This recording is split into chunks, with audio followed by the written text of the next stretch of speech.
semut mengalahkan gajah. Ratu semut dan rakyat yang tinggal di atas bukit. Berbagai jenis semut yang tinggal di situ. Antaranya semut merah, semut hitam, semut api dan lain-lain. Mereka hidup bersama tanpa mengkira jenis. Ratu semut dan rakyatnya sentiasa tolong-menolong dan hidup dengan aman damai. Baginda memerintah dengan adil. Baginda sangat sayang kepada rakyatnya. Sekumpulan gajah sedang mendaki bukit untuk mencari makanan. Beberapa ekor semut menghadap Ratu Semut.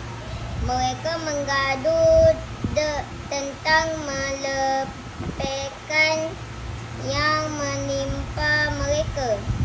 Banyak semut yang mati dibijak gajah. Tuanku mesti selamatkan kami dengan rakyat semut.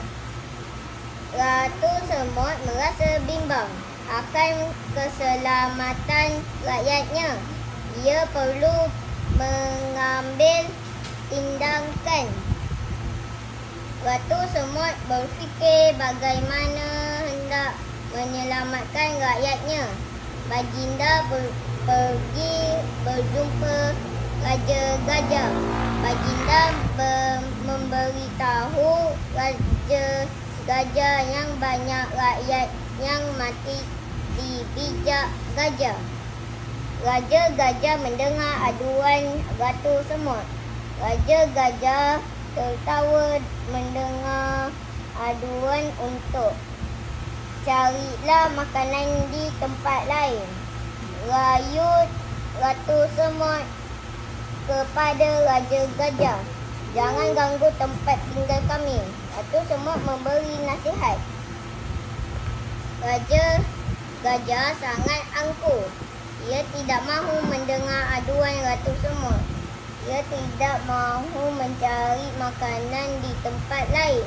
Ratu Semut merasa sangat marah lalu berkata, "Kamu sungguh tidak bertimbang rasa.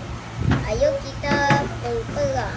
Kami akan bertahankan tanah air kami." Kata Ratu Semut, "Mahu berperang dengan rakyatku?" Kata Raja Gajah sambil tertawa, "Rakyatku akan pijak kamu dengan mudah sahaja." Ratu Semut mengkumpul kesemua rakyatnya untuk berperang. "Wahai rakyatku, kita akan berperang dengan rakyat Raja Gajah," kata Ratu Semut. "Bolehkah kita melawan rakyat Raja Gajah itu? Kita berbadan kecil," kata rakyat semut. "Walaupun bertumbuh kecil, kita tetapkan akan berperang. Kita gunakan tipu hela." Ratu Semut memberi semangat.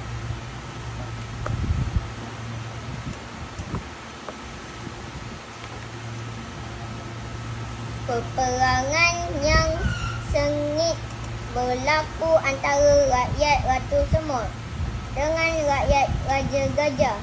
Rakyat Ratu Semut sangat berani walaupun lawan mereka berbadan besar lagi kuat.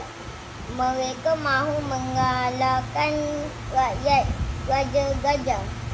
Dalam peperangan itu, beribu-ribu rakyat Ratu Semut mati dipijak atau dihempap tubuh gajah. Banyak juga rakyat semut yang tercedera. Ratu Semut berasa sedih melihat keadaan rakyatnya. Ratu Semut berasa gembira kerana berjaya mengalahkan Ratu Semut dan rakyatnya. Namun begitu rakyat Ratu Semut tidak berputus asa. Mereka merayap dan menggigit pada badan gajah.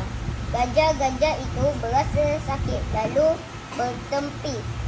Akhirnya Raja Gajah dan rakyatnya mengaku kalah. Ratu Semut yang bijak berjaya menterang Raja Gajah dan rakyatnya. Ratu Semut dan rakyatnya tidak lagi diganggu oleh Raja Gajah dan rakyatnya.